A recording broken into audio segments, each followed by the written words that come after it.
Now, you saw our company logo up there at the end of that, maybe at the beginning. But let me tell you where those videos came from. They're what's called a mashup, because going back 4 or 5 years ago, I was on the inside of our company, was writing about the future and heading a committee doing that, and we went out on the web. We found these videos. They're still pretty timely. We mashed them up, put them together. We did a little stuff ourselves, but it's basically from the web. So there's a lot of good information out there, and this is just that kind of snappy video suggestion of where the future is taking us. And certainly today, our students are doing exactly this kind of thing, which they call a mashup. That's how they, in many ways, know what they know. Now, let's then develop a title here. This is a mouthful, but what I think the challenge facing us is this one. I'll say it and I'll explain it. Scale, affordable access, and quality assure the results. Scale is this idea of, in this case, educating more and more people. It's an idea about the proportion of the population that's educated, especially with the tertiary credential or degree. Affordable is very critical. That goes to the asymmetry. Certainly it's very meaningful here in your part of the world, but it's meaningful in other parts of the world too. We have an increasing number of students who should be in the pipeline if they're not. And after you cut through all the historical differences, cultural differences, and all those things, what they mean to us in higher education, these new demographics. I don't know. What they mean to us is that we face a pipeline of students increasingly weighted by underprepared, needy, financially needy, and even often first-generation students. And that's a significant factor in where we have to go and how we have to get there. Now what that really means, I didn't mention down here quality assure. I think the world's expecting us to actually give more evidence that students are learning than simply that we graduate them. Now, that's a revolutionary idea, but I think it's very much a policy idea around the world. So what this really means in sort of policy speak is performance and productivity matter. Now, through the word productivity in as an extra, just to make sure that I'm getting at the financial aspects of this, it's not just about our performance. People aren't going to throw more money at us and expect us to become better as a result of having more funds. They're going to expect us to become more productive along the way. So, I'm sorry, wrong place when I clicked there.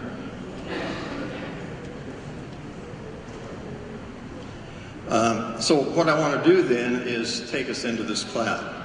What's a learning cloud? Well, you'd mentioned the word massification. I think that was your word. Mass customization. Well, that's happening. It's happening through technology. It sounds frightening to us because we see education as a very intimate enterprise. High touch, we say in our country, high touch. Human communication at the heart of education.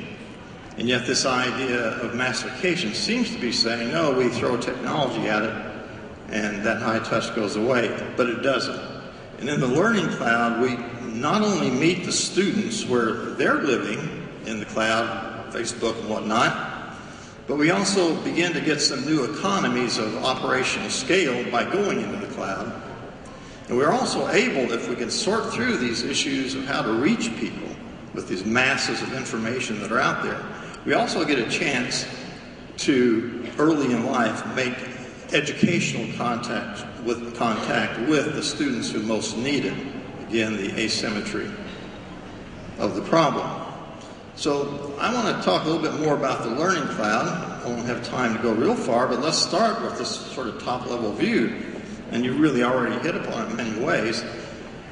This is about securing the common good. So I want to argue, why is it that education is as important today as it appears to be? Well, the reason I think is because of this big macro-micro puzzle that we're facing. Education's been wonderful. It's educated enough people who are innovative themselves to bring us new technology, bring us new ways of serving others and new products.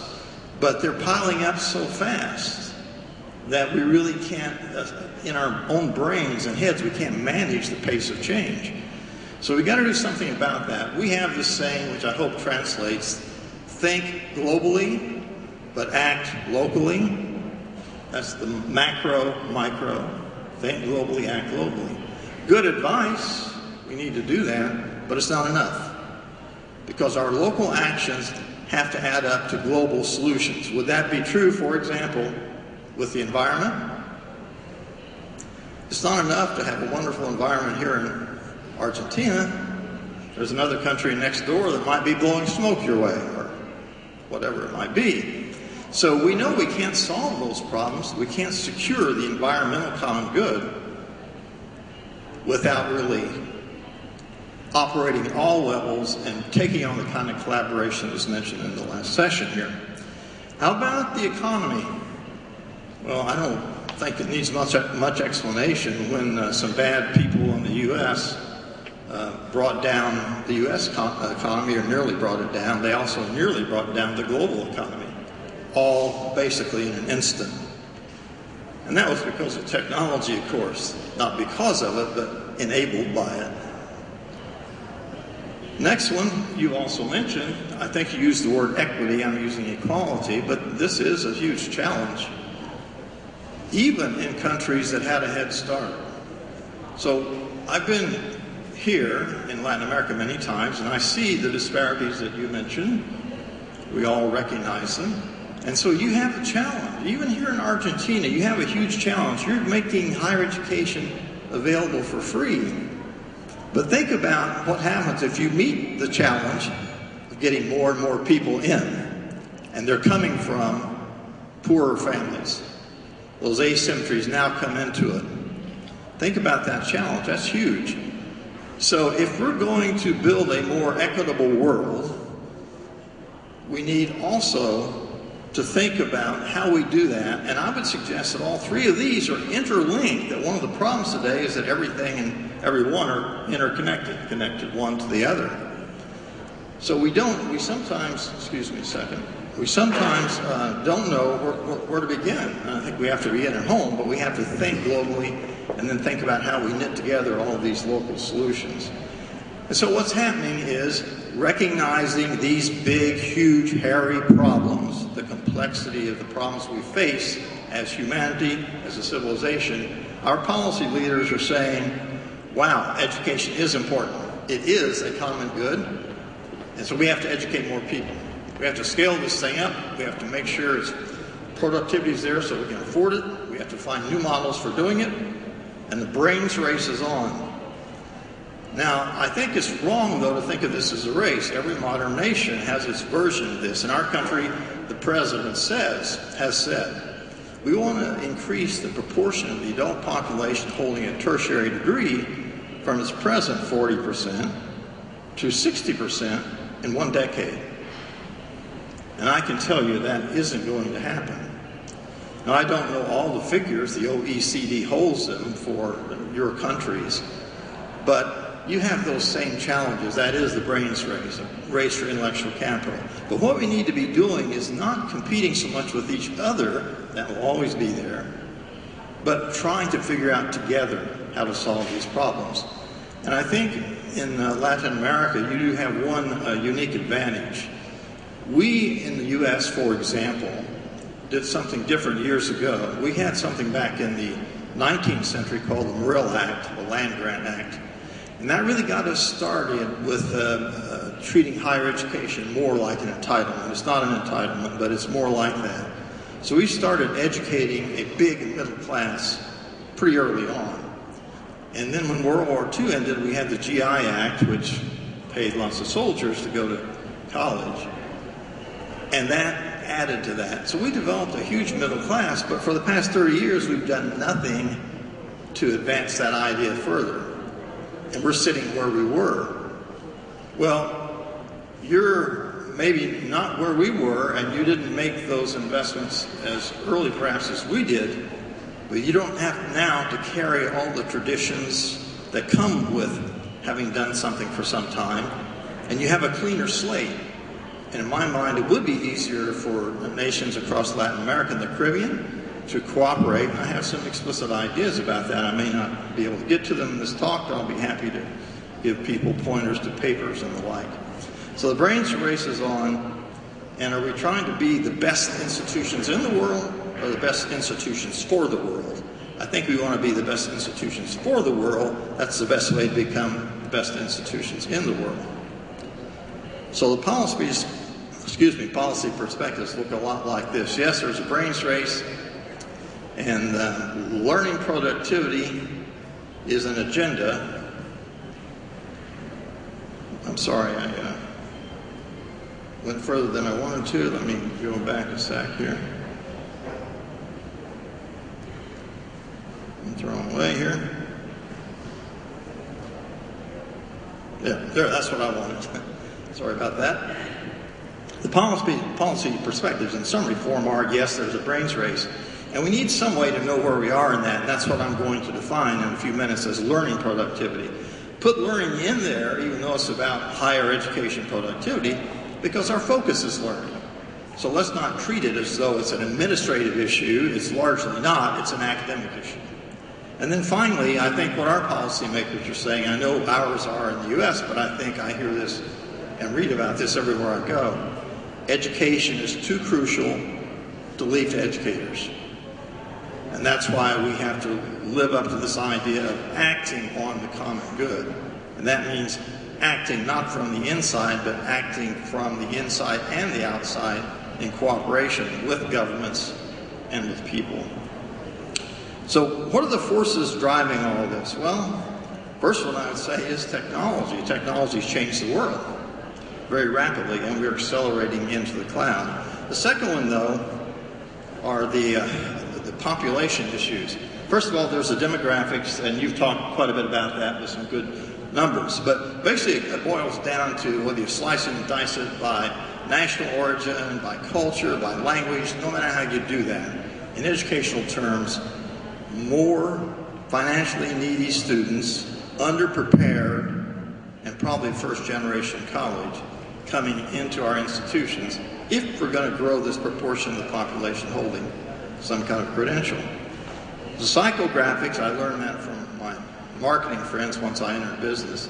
And this is the idea of the psychological profile or behavioral profile of various demographic populations. And we've really already talked about that. You did and I did too. Our students live in the cloud. It's really that simple. That's changing everything. It's changing the way people know what they know and the way they communicate with whom they communicate. So if you're putting yourselves in students' shoes, we are the cloud. We are increasingly first generation, underprepared, and financially needy. That's a huge problem for us when we wear our traditional shoes. Next force, well, here's where I want to define learning productivity. Very simple definition. I can even give you metrics around it, but not enough time. First is this big challenge idea that it's not enough, just to take them in to increase access, but you also have to get them degrees so we can grow the proportion of the population holding tertiary degrees. So increase the fraction of the tertiary educated population. Second, related to that but not the same, is to increase basically the graduation rate, the degree completion rates. Now, you can do this one way that's much easier than the other. The one way that's easier is, of course, to be more selective. Private institutions, I guess, have that privilege, but most really aren't there because they're trying to reach out and serve these new populations of learners. And so we know, because they are underprepared, we've got some challenges, and we need to increase that completion rate, if you will. And then the financial component. We need to reduce the per degree production expenses that we incur. If we don't do that, we'll never get to the kind of example goals that I gave you from the mouth of our president. And whatever yours are, it'll be very hard to get there without taking cost into account. And the reason is very simple. To us inside higher education, it looks like a pretty perilous place to be right now. We're saying we don't get enough money. Give us more money. If we're going to take in more students, we need more money. And governments are saying, well, no, I'm sorry, we're out of money. It's not like it used to be. We can't just give you more money.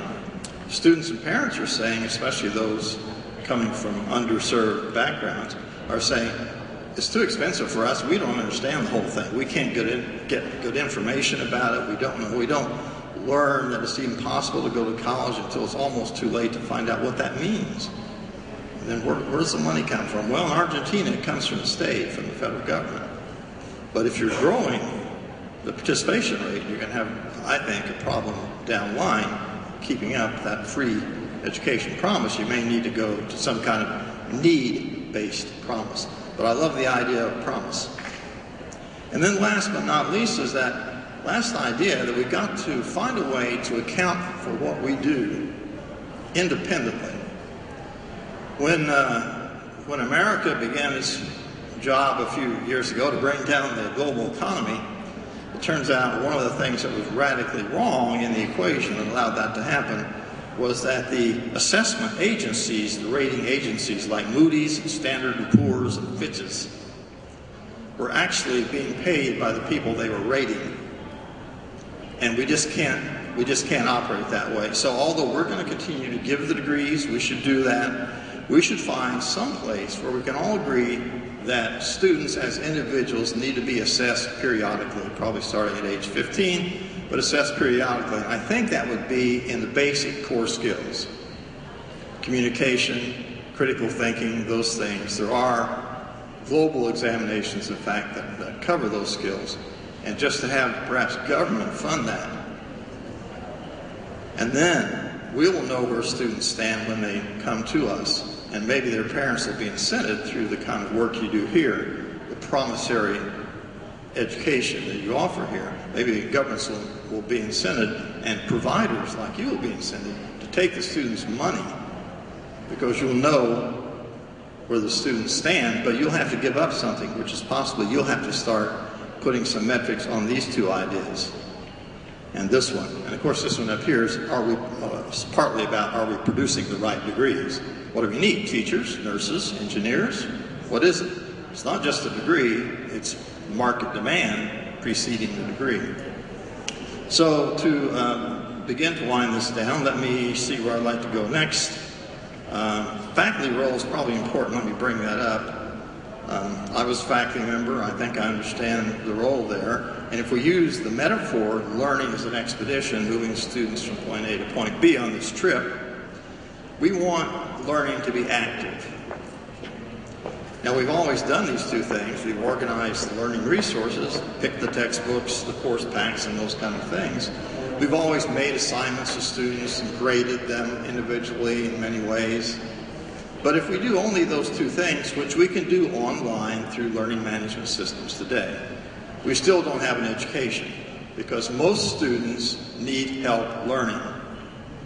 Most students need help learning. That is the high touch of the high-tech, high-touch balance point.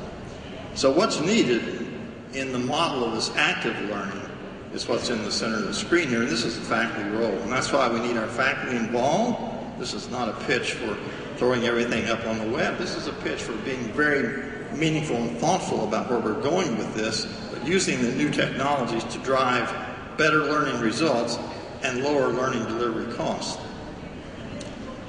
So culture and productivity, well, let's see, yeah, maybe I have time to touch that. No, let me not. Let me go to this. I'm sorry, let me go back up here and finish this one off, because this does touch on something I want to conclude with. So this is back in these forces of change, and of course the big force is globalization. I began with technology, moved to demographics and population, moved to policy, the learning productivity agenda, and now the last force of change. This book is probably the most popular accounting of globalization, the Flat World book from Thomas Friedman, translated into every language I know. And he sort of told us very clearly how globalization, innovation, and productivity are all one and the same thing, basically. And he did that by identifying, he called, 10 flattening forces. Well, 8 of those were technology-enabled ways of changing the way you do what you do. changing the service delivery model, changing the business model in his terms. And he gave them actually these names. I don't have time to talk about each of these, but when I talk to college presidents about the world is flat, I said, what do you think? So yeah, globalization, here's what we're doing. We're going to build a campus in Hong Kong, and we're also going to recruit more students from Russia. Now, I don't mean Hong Kong and Russia specifically, but it's the idea of having a campus somewhere else and bringing students from somewhere else here. That's okay, but Friedman was talking about a lot more than that. He was talking about taking apart the service models and using technology to reassemble them in new and more efficient ways and more effective ways. And that's possible. Our company, we have a number of clients who outsource things like help desk from us. We have a number of clients who insource leaders from us. Insourcing means they're hiring us to place one of our people on their campus. Maybe it had the IT organization, maybe it had the recruiting organization, something else, but that person's on the cabinet. So they're trusting us to be in their decision making. And that's a model that has been largely ignored in education, but now it's coming to the fore because of the new economy. And our business is growing, thank you. So we want to keep this in mind, and as we look at the way we can use IT to get at these big change ideas, this is the first one you'll see here, external sourcing partnering. Partnering is this collaboration that we need to do. We need to do it within nations, we need to do it across national borders, we even need to do it across oceans. And one way to do all this, again, is to externally source or to partner. The next thing you can think about kind of goes back to that idea that we need to have independent assessments of our students' readiness to learn. That's what it really is, readiness to learn at the next stage. Age 15, age 17, age 21, readiness to learn. The basic core skills and critical thinking skills and whatnot. Well, if you think about it, that's really built around the courses that we all teach in common. The introductory courses that are taught everywhere around the world, maybe slightly differently, but the content is basically the same. We need to find ways, because of the enrollments accruing to those courses, we need to find ways to think about that assessment idea and to help all students get ready for those assessments from birth almost. Not wait till they get to us and then complain about secondary education and primary education. The third circle here is what I call flex program redesign strategy. People sometimes just say, oh, it's online learning. That's not quite right. I'm on the board of trustees of a private university in the US. One of our programs is called, it's a PhD program, Leadership and Change, and it has no courses.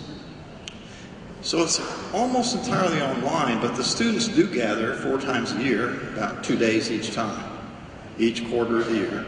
So there's some coming together. And that's somewhat of an inconvenience to students, but so far they've been willing to put up with that. But everything else takes place online under a faculty mentor, other faculty guides, and even outside mentors helping the student, both with the academic content, if you will, the theoretical, writing the papers, doing the research, but also these students are all adults, and they come from the workplace, typically. And a high percentage of them are women, and the average age is around 45, a different student population. But it's a highly successful program, partly because of the convenience, partly because we've gotten away from the idea that you graduate by taking so many courses. So you do something different. Let's see. So what I'm arguing here is that if you want to get the maximum leverage out of your IT investment, you need to understand these strategies in a little more detail than I can give you this morning, and then understand that if you intermix them, you will arrive at the maximum leverage you can get from IT, and you're going to be down the track toward these learning productivity goals that I laid out in one of the slides. Let's see. So let me raise the productivity question, then I'll quit. Is that about right? Okay. I don't have time to go into the collaboration that I really like to pitch. Maybe we can do that privately after all this. But here's the productivity question. Is yours, your institution, a culture of productivity, a high productivity institution? Are you going to get on this change track? It's not going to happen overnight. It happens gradually.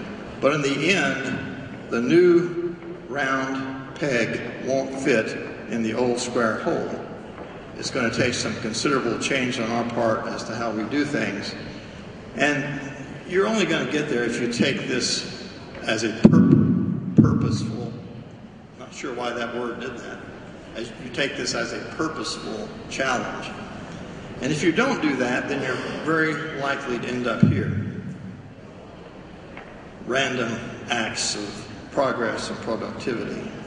We're pretty good at that in academic life. We're smart people, so we do these things, and we do them one off, one at a time, one department, one person, and it works very well. Except it won't get us where we need to go. Local, global, micro, macro has to add up. Here's the last quote then, maybe the only quote I gave you. Progress requires order where there's change and change where there's order. Sir Alfred North Whitehead. So I've kind of argued that the thing that's changing and that's really driving globalization is technology, and we need to manage that. We need to manage it. And we're trying to do that on our campuses. We're not doing it terribly well, but we're getting much better at it. But what's really important is, why are we doing it? We're doing it so we can change the order. Not throw it away, but really make meaningful changes to do a better job at what we purport to do. And so I can, as a final slide, show you how culture and this idea of technology-driven productivity intermix. So it's all about people, processes, and so on. And there are many opportunities to use this Tom Friedman sort of external sourcing model. This is where we are. The IBM PC came on market in 1981. I remember that very well. That's when I got interested as a dean.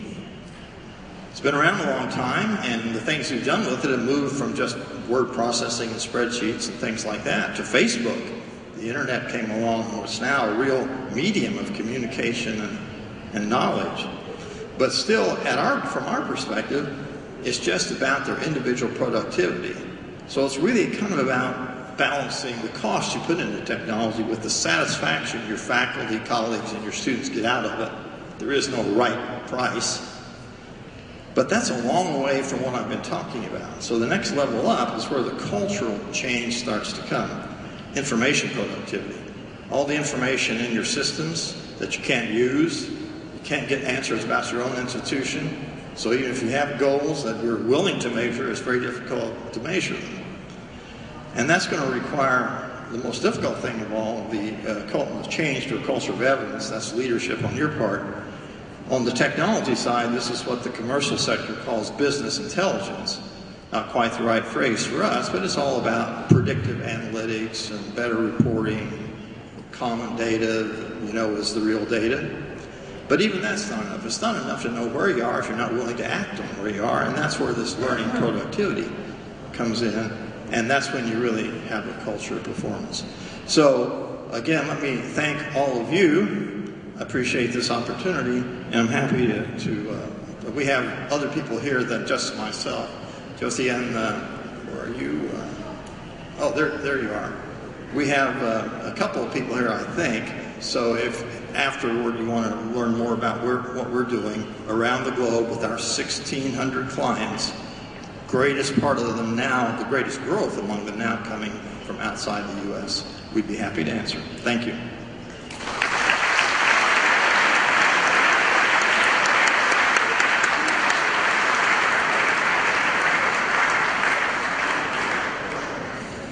Muchas gracias, Dr. Graves.